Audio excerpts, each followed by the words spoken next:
नमस्कार दोस्तों।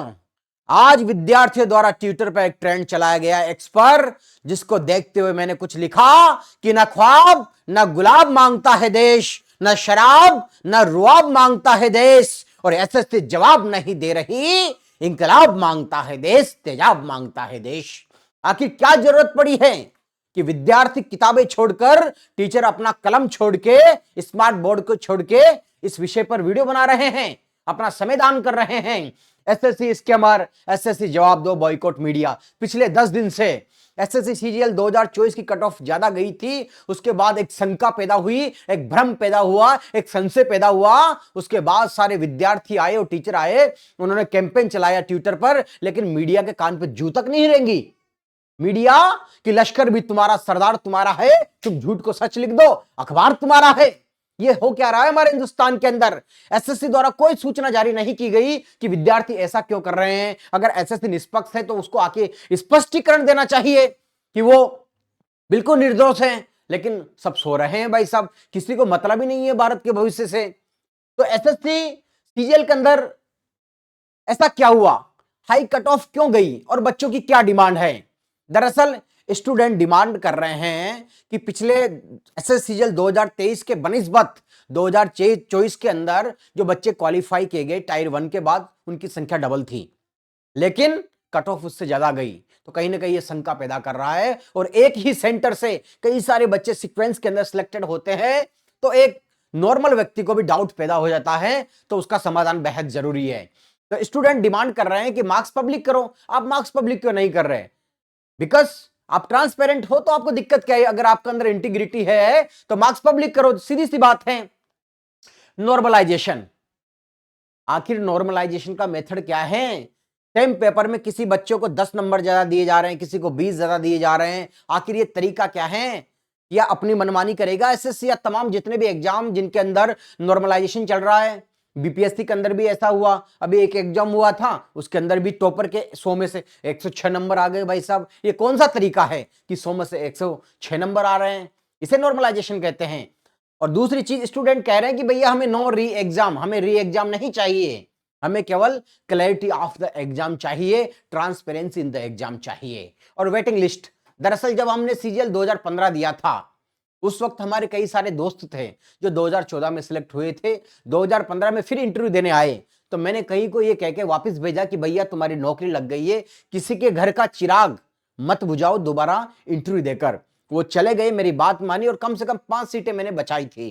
तो जो बच्चे बार बार सिलेक्शन होने के बाद दोबारा एग्जाम देते हैं और एग्जाम होने के बाद सिलेक्ट होते हैं दोबारा, तो दोबारा फिर उसी पोस्ट को सिलेक्ट भी नहीं करते, तो कई सारे बच्चे जो बेचारे 5 साल से मेहनत कर रहे हैं, 10 साल से मेहनत कर रहे हैं, वो रह जाते हैं। तो एसएससी वेटिंग लिस्ट क्यों नहीं निकालती? एसएससी को रिजर्व लिस्ट निकालना चाहिए ताकि बच्चों के भविष्य के साथ खिलवाड़ ना हो।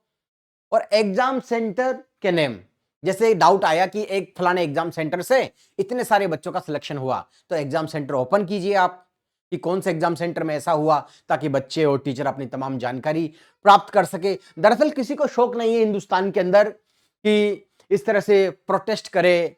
और देखो, एक सिस्टम की जिम्मेदारी बनती है।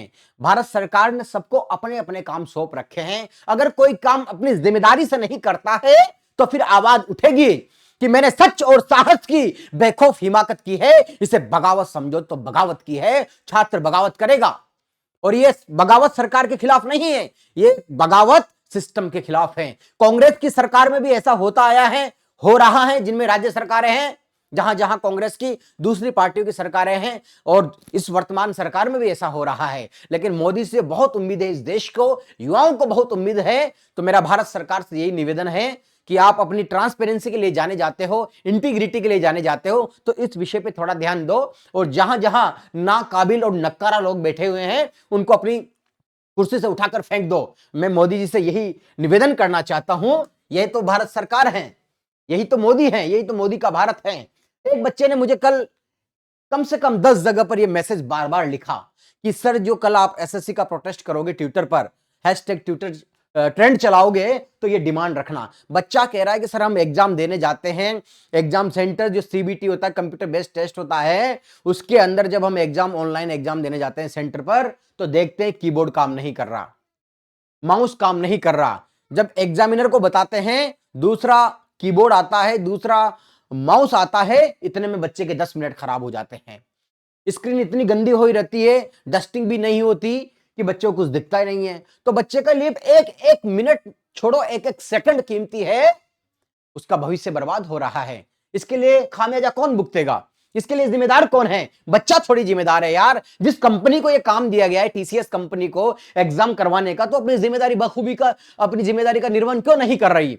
तो भारत सरकार को इस तरफ ध्यान देने की दरकार है, जरूरत है। देखो बच्चे ने लिखा है, सर कल जो एसएससी के लिए ट्विटर कैंप मैंने प्लीज उसमें डिमांड ऐड कीजिए, मैंने मेंस का एग्जाम दिया था 2023 सीजीएल में, मेरे साथ यही हुआ। कीबोर्ड में स्पेस की बहुत हार्ड थी, जिससे 2-3 बार प्रेस करना पड़ता था और बहुत सी जगह 2 बार स्पेस आ जाता था, और अल्फाबेट में पी लेटर की कीपर स्टिकर नहीं था। जब टीचर को चेंज करने को बोला गया तो उन्होंने मना कर दिया, और सर मेरा टाइपिंग में नहीं हो पाया। हो गया बच्चे का भविष्य खराब। बच्चा अपना खेत बेचकर, मां के गहने बेचकर, अपने प्लॉट बेचकर यहां मुखर्जी नगर के अंदर, राजेंद्र नगर में, जयपुर में, इलाहाबाद में तैयारी करने आता है। एक गरीब घर का बेटा, एक किसान का बेटा, और सिस्टम के कारण उसके साथ ऐसा धोखा हो जाता है। और आजकल दरअसल हमारे समाज की भी एक धक्यानुसी मानसिकता है, एक संकीर्ण मानसिकता है कि सरकारी नौकरी ही सफलता का पैमाना मानी जाती है। इसे अच्छा कहो या बुरा कहो। कभी मैंने लिखा था कि नौकरी जीवन के लिए होती है, जीवन नौकरी के लिए नहीं होता। ये बात ठीक है, लेकिन जो बच्चा जिसके लिए गरीब घर से आया, उसके लिए नौकरी बहुत बड़ी चीज है। नौकरी बहुत बड़ी चीज है। आप प्राइवेट फील्ड के अंदर जाइए, लेकिन जो बच्चा 5 साल से 10 साल से एनर्जी लगा रहा है, उसके बारे में तो सोचिए यार, कुछ तो कीजिए, नहीं तो भारत का भविष्य बहुत बर्बादी की तरफ जा रहा है। कल मैं मेरे एक मित्र से बात कर रहा था, मैंने कहा गौर एसएससी में कितने बच्चे आपकी कोचिंग में? बीकानेर अचीवर्स अकेडमी चलाते हैं मेरे मित्र, और अलायंस अकेडमी चलाते हैं। कह रहा बच्चे नहीं है सर, तैयारी करने वाले बच्चे नहीं है। मैंने क्यों? का सिस्टम से विश्वास उठ गया है बच्चों का, बच्चों के मन से बिल्कुल विश्वास उठ गया है कि किसकी तैयारी करें, पेपर बिक रहे हैं, क्यों तैयारी करें हम। और दूसरी चीज, आजकल इंस्टाग्राम पे, ट्विटर पे और यूट्यूब पे इतने व्यस्त बच्चे कि उनको पता ही नहीं लगता, बाप पेट भर रहा है, पिता पेट भर रहा है, तो बिल्कुल दिन भर यही करते रहते। 5 साल बाद पता लगेगा कि क्या कर रहे हैं। तो कह रहे हैं सर बच्चे नहीं है, पढ़ने वाले बच्चे नहीं है। बताइए, हिंदुस्तान के अंदर इतनी जनसंख्या और तैयारी करने वाले बच्चे नहीं मिल रहे हैं। तो ये दुर्भाग्य है हमारे देश का। हर फील्ड के अंदर जाना चाहिए, लेकिन जो बच्चे तैयारी कर रहे थे वो कहां गायब हो गए? क्या ये सस्ते मनोरंजन आभासी दुनिया में अपना भविष्य खराब कर रहे हैं? ये तो अच्छा हुआ कि कुछ गिने चुने अखबार ऐसे हैं जिन्होंने इस खबर को दर्शाया। जोधपुर की खबर है कि एसएससी सीजीएल अभ्यर्थियों को स्कोर कार्ड का इंतजार, नॉर्मलाइजेशन में भी अंक घटने या बढ़ने से अनजान, और कट हाई ऑफ कार्ड जारी नहीं किए, नॉर्मलाइजेशन फॉर्मूले का अता पता ही नहीं। ये भास्कर ने बताया, यहां पर भी भास्कर ने बताया। एसएससी परीक्षा पास कराने के लिए 10-10 लाख में हुई थी डील। ये एमटीएस का जो पेपर हुआ था मल्टीटास्किंग स्टाफ का, एसएससी करवाती है। एसएससी सीजीएल गुना ढाई गुना पद तो कट ऑफ ऊंची रही, सीरियल में सैकड़ों चयनित होने पर सवाल। ये दैनिक भास्कर हिंदुस्तान का बहुत बड़ा हिंदी का अखबार है, वो इस खबर को दिखा रहा है, लेकिन किसी को, नेता को, विपक्ष के नेता को बोलने की जरूरत ही नहीं समझी किसी ने। और दैनिक भास्कर का मैं इसलिए भी प्रशंसक हूं कि जब जब हम कविताएं पढ़ते हैं, इस राष्ट्र को जगाने के लिए, इस देश को जगाने के लिए जब हम कविता पढ़ते हैं, तो दैनिक भास्कर एक ऐसा पत्रकार है, एक ऐसा अखबार है दैनिक भास्कर। जब जब हम इस राष्ट्र को जगाने के लिए कविताएं पढ़ते हैं, जब जब छात्रों के मुद्दे की बात होती है, तो दैनिक भास्कर एक हिंदी का मात्र, और इंग्लिश और हिंदी में एक मात्र ऐसा अखबार है कि अपनी खबरें, एक छोटे से व्यक्ति खबर को प्रमुखता से दिखाता है। जब हम मंचों पे कविता पढ़ते हैं तो हमारी हेडलाइन बनती है, चेतक पे राणा नहीं, राणा पर चेतक सवार था नागर। मेरी पंक्तियां हैं, स्वामी भक्ति का चेतक पर चढ़ा ऐसा खुमार था, चेतक पे राणा नहीं, राणा पर चेतक सवार था। और राष्ट्र रक्षा करना चाहते हो युवाओं तुम, फेंक दो मोबाइल, बुझा फौलाद बना लो राम अवतार नागर। मेरी पंक्तियां हैं। तो मैं दैनिक भास्कर का शुक्रगुजार हूं कि स्टूडेंट की समस्या को, एसएससी सीजीएल के बारे में उन्होंने प्रमुखता से छापा। मैं बेहद शुक्रगुजार हूं, और इस तरह हमारी भी खबरें देते रहता है दैनिक भास्कर।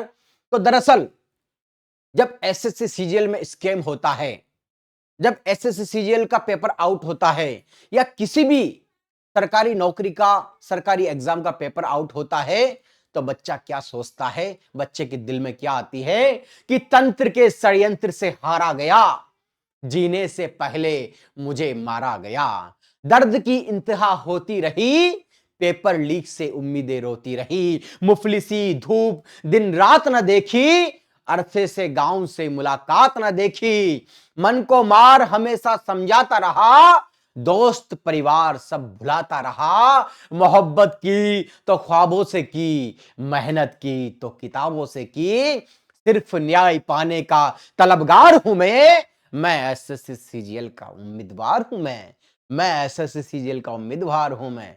तो कितनी उम्मीदें रहती हैं एक बेटे को, एक अपने परिवार को कितनी उम्मीदें रहती हैं कि मेरा बेटा सरकारी नौकरी की तैयारी करने गया है। बाप अपनी जेब काटकर, चाय का खर्चा काट के, सब्जी का खर्चा काट कर, अपने कपड़ों का खर्चा काट कर उसे दिल्ली जैसे महानगरों में पढ़ने को भेजता है।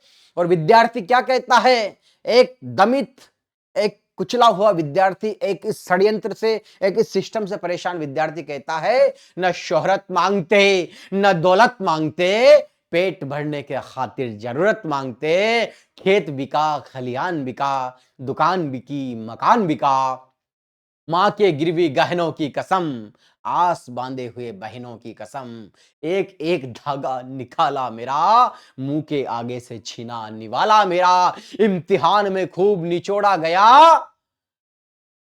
हर वक्त पे मुझे तोड़ा गया, मेली फटी कुचली चादर हूं मैं, सरकार के दरबार से मिला अनादर हूं मैं, आंसुओं में डूबी हुई इबारत हूं मैं, चोट खाई जर्जर इमारत हूं मैं सताया गया, मैं डराया गया, भारत का बर्बाद भाग्य हूं मैं, इस देश का भविष्य हूं मैं, इस देश का भविष्य हूं मैं, गिद्धों ने नोचा उस लाश की पुकार हूं मैं, सरकारी नौकरी का उम्मीदवार हूं मैं, सरकारी नौकरी का उम्मीदवार हूं मैं।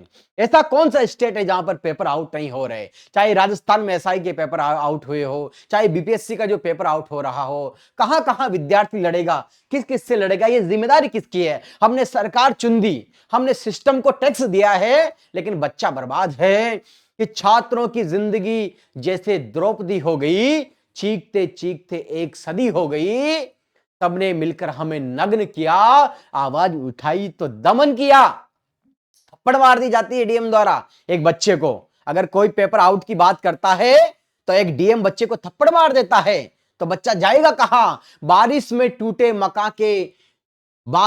टूटे मकान की छत टपकती रही, नौकरी की चाह दिल में खटकती रही, गरीब घर का बालक जिम्मेदार हूं मैं, सरकारी नौकरी का उम्मीदवार हूं मैं, सरकारी नौकरी का उम्मीदवार हूं मैं। गरीब घर के बालक सरकारी नौकरी की तैयारी करते हैं, जो मध्य वर्गीय परिवार से आते हैं वो नौकरी की तैयारी करते हैं, उम्मीद करते हैं कि उनके मकान की कच्ची छत है वो टपक रही है, जब वो नौकरी लगेगा तो उसे पक्की करेगा और अपनी बहन की शादी करेगा, मां के लिए साड़ी लाएगा, पिता के लिए चश्मा लाएगा, पिता के लिए दवाई लाएगा। लेकिन क्या हो रहा है भगवान जाने, हम लोग कब जागेंगे। एक सरकारी नौकरी क्या बदल देती है, आपको फर्श से अर्श तक पहुंचा देती है। देखो, मैं खुद एक किसान परिवार से आता हूं, मैं खुद किसान हूं, मैं गांव जाता हूं तो अभी भी खेती करता हूं। ये देखो, मैं खुद खेतों में सिंचाई देता हूं, पानी देता हूं अपने खेतों को। लेकिन इस नौकरी ने मौका दिया है, कोठारी ऑडिटोरियम, डीआरडीओ का कोठारी ऑडिटोरियम, जहां पर डॉक्टर एपीजे अब्दुल कलाम भाषण दिया करते थे, वहां से हमें कविता पढ़ने का सौभाग्य मिलता है और सामने भारतीय सेना के हजारों ऑफिसर्स बैठे होते हैं। ये नौकरी ने दिया है हमें। भारत के कानून मंत्री अर्जुन राम मेघवाल जी के साथ, माननीय लोकसभा अध्यक्ष ओम बिरला जी के साथ राष्ट्रपति भवन में घूमने का मौका मिला, ये सरकारी नौकरी ने दिया हमें। तो सरकारी नौकरी बहुत कुछ देती है, सब कुछ नहीं है लेकिन बहुत कुछ देती है एक मध्यम वर्गीय परिवार के लिए। तो मेरी सभी से यही गुजारिश है कि एसएससी होश में आओ, एसएससी जागो, और वक्त बदलता है। अभिनय शर्मा सर कहते हैं, वक्त बदलता है फिर बदलेगा, सारा जहां अपना होगा, सारा जहां अपना होगा।